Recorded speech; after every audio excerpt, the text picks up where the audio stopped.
Hopefully, your day has been going as well as mine over here, listening to all these business track presentations. Now, we're going to continue that hot streak we've been on with another fine presentation by Sharon Lambert. Sharon started her career and continued working in advertising, sales, and marketing in London for 16 years, leading a team of 45 people. Since moving to Ireland, she has worked in training and business consultancy, created accredited training courses and certifications on the European qualifications framework.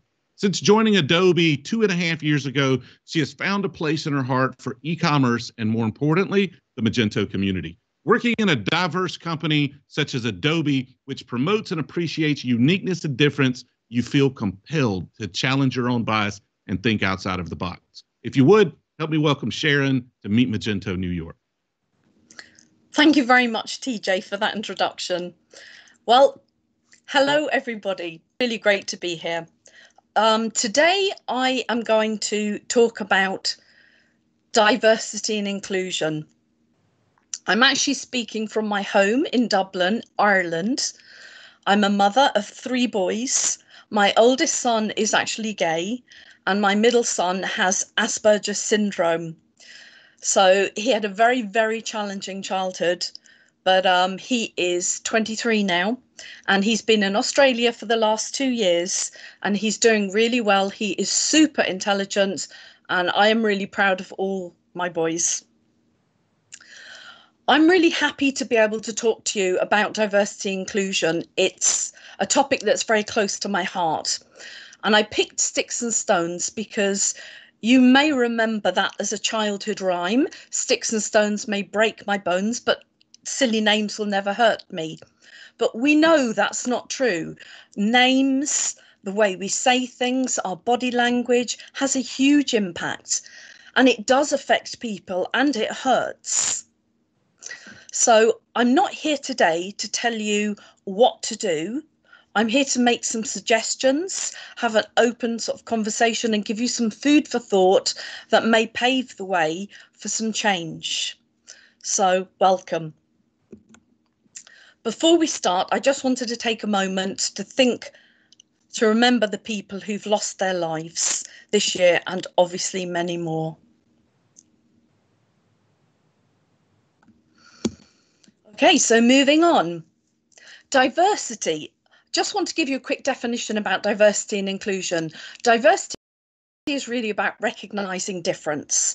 It's about acknowledging the benefit of having a wide range of different perspectives in your decision making, and your workforce being representative of your customer base. And that's really important.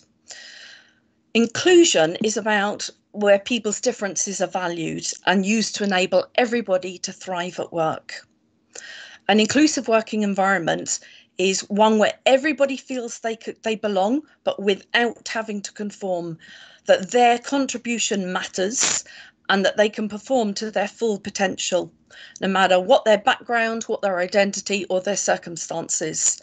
So an inclusive workplace has fair policies and practices in place and enables a diverse range of people to work together effectively.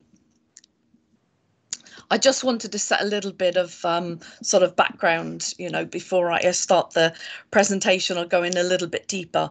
So promoting and supporting diversity in the workplace is a really important aspect of good people management. And it's about valuing every single person as an individual that you have in your organisation.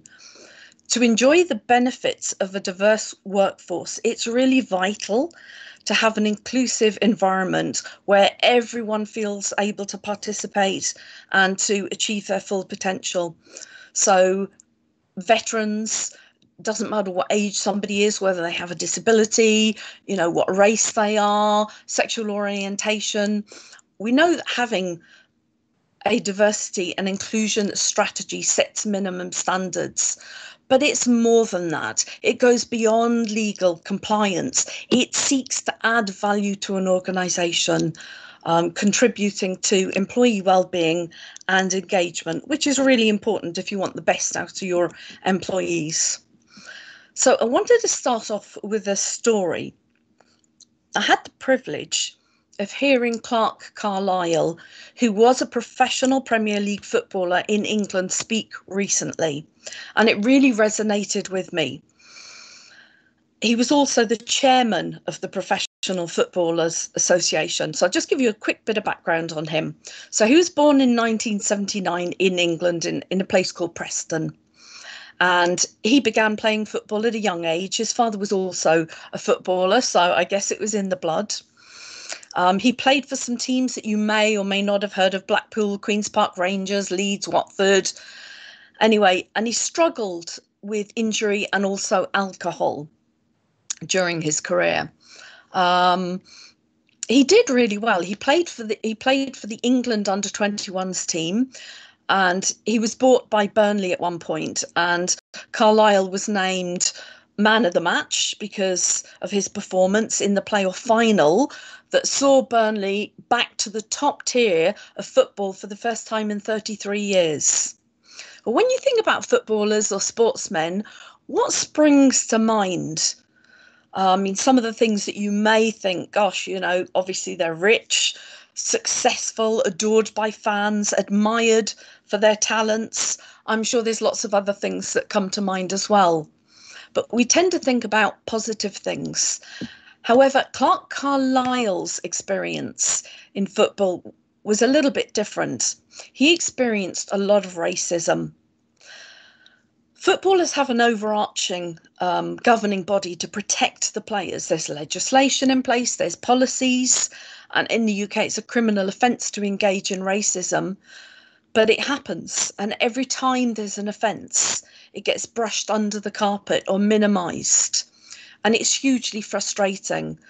And that's why the players, you know, bent the knee to highlight all of these issues. And I know in the US that there has been overwhelming support from all your sporting heroes across every domain, who've been very vocal in taking a stance against systemic racism and police brutality.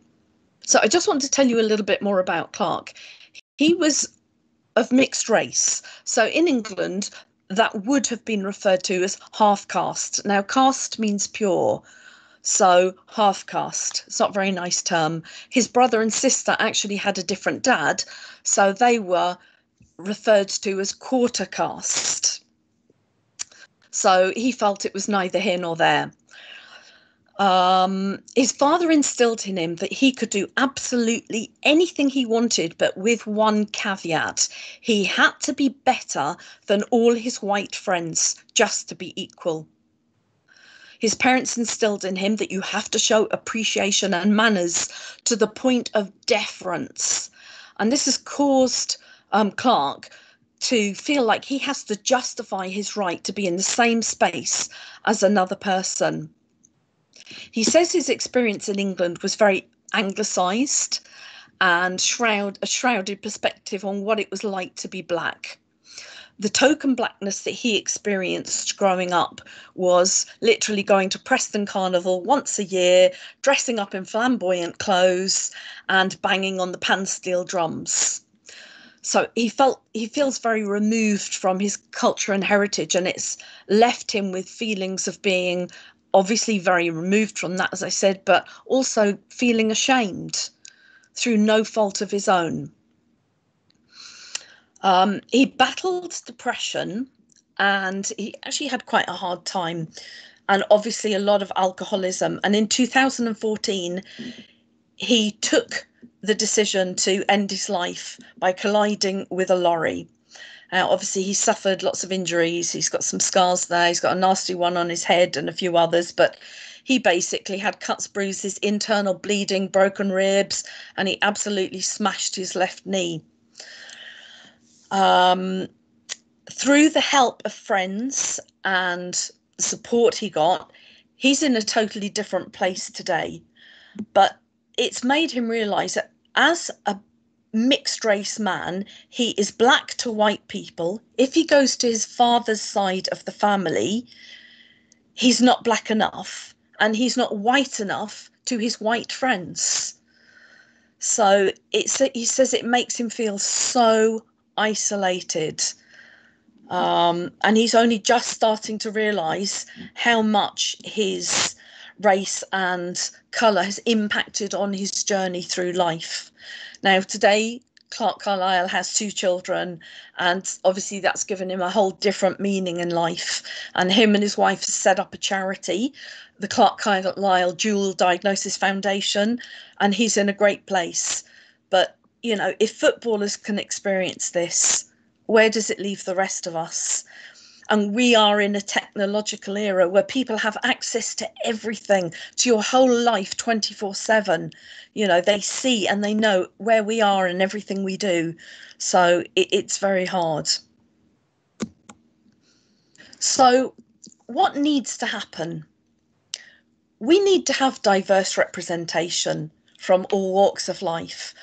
Remember what I said in the beginning, our customer base, our workforce needs to represent our customer base. We need to have leadership accountability. We need to remove barriers and create and promote actions that allow for the change. And brands and companies need to reinvent themselves in 2020 to maintain cultural relevance. So we need employees to be intentional about building authentic relationships with people who look different to them, so that they can learn behaviours that make for a great ally. And these actions have lots of other positive effects, like improving overall employee satisfaction, productivity, as well as reducing attrition, which we all could do with, because it's hard to find the right talent in tech. So when we have it, we want to keep hold of it. So we need to encourage people to be themselves at work, to bring their authentic self to work. And this can be challenging if your identity is different than most of your peers. And some people don't feel comfortable being at work and being open and authentic out of fear, risk of awkwardness, judgment, or even retaliation, which is quite sad to think. So I want to talk a little bit about the impact of not having a diverse and inclusive workplace that can severely impact on people at work and cause depression, feeling of being bullied, isolation, feelings of guilt, shame, feeling judged, feeling devalued, inferior, and even suicidal. So this is really serious stuff. You know, it isn't something we can brush under the carpet.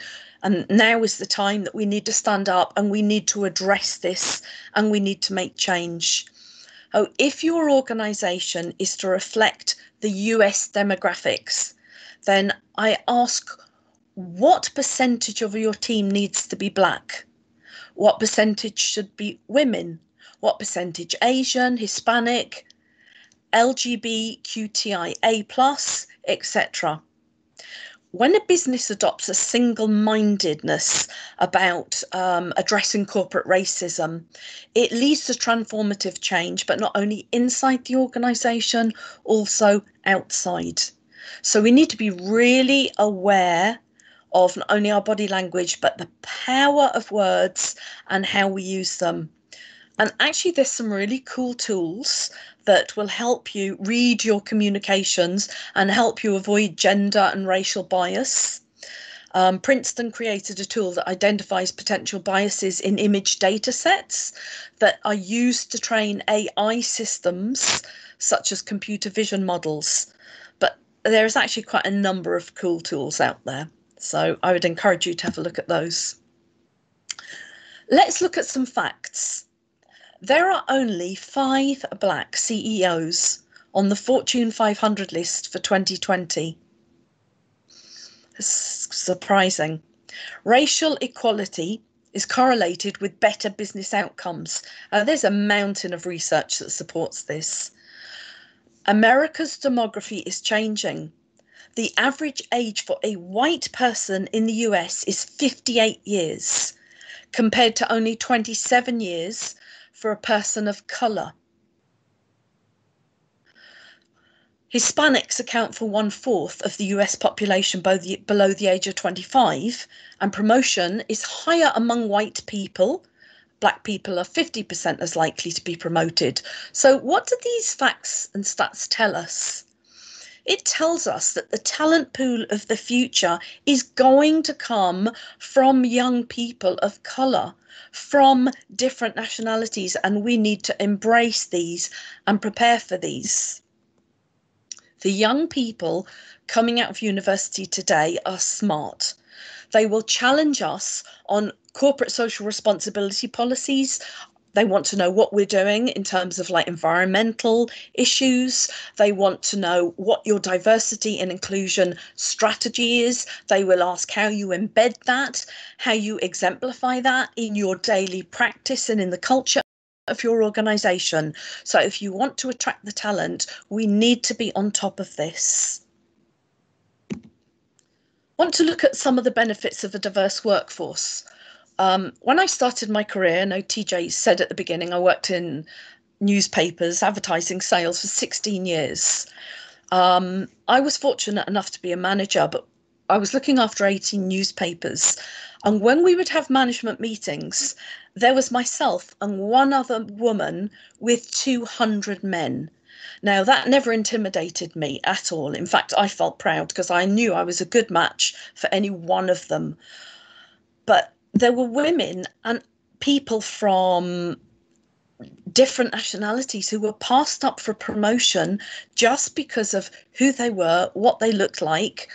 And I never stopped to think how intimidating it must have been for other people, how unfair and how devalued people may have felt. Have you ever judged someone because of your own bias, where they're from, what they speak like, what they look like? Today, we recognise the value that each person brings, and the more diverse that our teams are, the more successful we will be. So I just wanted to call out some of these cool benefits. And there is an absolute landscape full of research to support this, the benefits of a diverse workforce. A strong, diverse and inclusion strategy helps attract top talent and drive innovative results.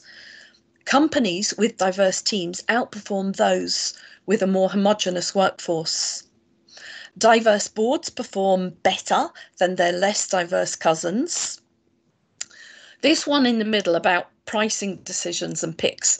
Columbia, MIT, University of Dallas, Texas, Northwestern, and a few other prestigious universities studied stock picking in ethnically homogenous and diverse groups. The more diverse teams made more accurate pricing decisions, leading to fewer bubbles in the market. And actually their picks were 58% better than the picks of the homogenous groups. Companies with top quartile diversity, and when we talk about that, it's referring to women and foreign nationals, on their executive boards generated returns on equity of 53% higher than companies in the bottom diversity quartile. Boards included women were found to have high returns on equity, lower debt to equity ratios, higher price book value. And companies that lack diversity are being called out publicly, may lose business, and as we said, are likely not to be the first choice for talent. And we all need that. So what are some of the actions we can take? Everybody needs to feel like they belong. We need to attract candidates from diverse backgrounds. We need to create inclusion and foster belonging. Set up groups to represent the different populations. So you've got like little pockets of communities in your organisations. You could even link in with other people's organisations if you don't have enough employees to do that yourself. LGBTQIA+, Black, Hispanic women, people with disabilities, Asians, on and on. You know, so just think about that, be creative, talk to your people. They have great ideas, see what they need, what they want. Develop safe reporting mechanisms. I would hate to think in this day and age that somebody was afraid to stand up and speak out. And that is something that I'm really proud of at Adobe, is they encourage people to stand up and speak out. They work really hard at trying to be a diverse and inclusive organization every day. Okay. We need to educate our people. We need to host events that promote conversations about diversity and inclusion, leadership accountability. We need to hold our leadership accountable. It doesn't matter what message your CEO sends down. If the middle management don't adopt that message, internalize it, and exemplify that in the culture on a daily basis, it's a waste of time. You can do employee satisfaction surveys, have focus groups, reward and recognise your people for involvement, have matrices for promotion that remove the bias, have Slack channels or Teams or something so they can have conversations that are open and ongoing, and allow people to choose what pronouns they wish to be known by, or they may decide that they don't. So that's okay too. Takeaways, some takeaways. You can't help someone in need of help. You put them in touch with the services and the people who provide that help. Diversity and inclusion development and framework. I said, involve your teams and individuals. They experience life in your organisation every day and feel the impact of your behaviours, actions and decisions. Help LGBTQIA plus employees bring their authentic selves to work, be open, talk, create safe communities, challenge your own bias and keep learning. Ensure your imagery, your branding reflects diversity. I want you to go through some questions here. If I came to interview your employees today and I asked them these questions, what would they say?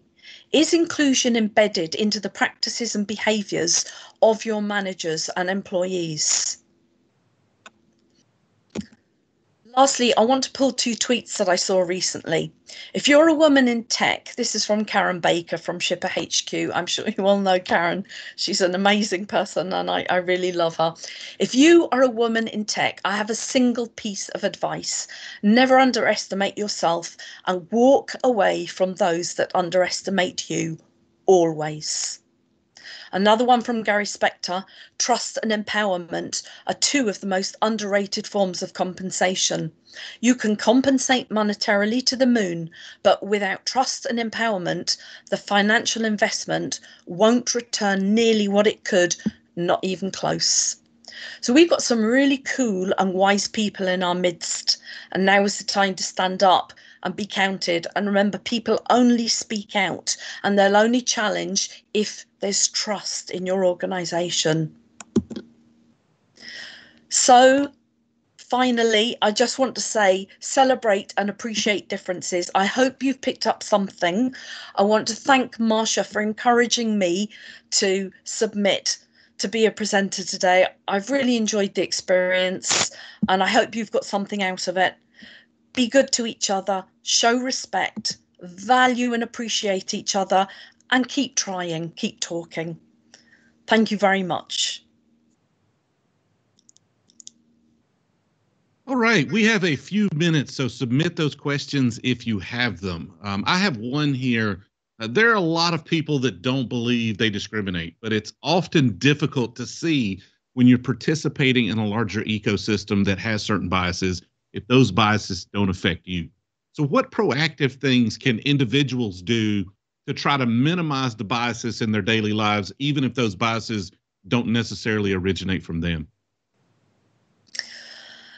That's a great question. I think we all need you can never stop learning. I mean, even doing the research for this, I'm learning different things. But there's so many good courses out there. I mean, look on LinkedIn, there's lots of free courses as well that will help you understand what's appropriate and what isn't appropriate to say. And the most important thing, as I said, is about having open discussions. And it doesn't matter whether it's your biases or other people's. Having open discussions helps people to challenge the terminology that you're using, or the approach or process, but only where there's trust. You can only do that if there's trust and those conversations are facilitated. So that's something I would really advise. And just keep looking at things that you say. I catch myself all the time. I'm from Ireland, and I heard somebody in America today saying, "Oh, thanks, guys." I say it a lot, "Thank you, guys." But then, could that be offensive to someone? We just have to keep thinking and checking ourselves. And I think that's, what we can do, and just talk with each other and understand each other's perspectives. Great advice. Well, I appreciate that presentation. The next session will begin shortly. So if you're out there watching, jump back into the lobby for me, select your next session, and if it happens to be on the business track, I'll join you over there in just a few minutes.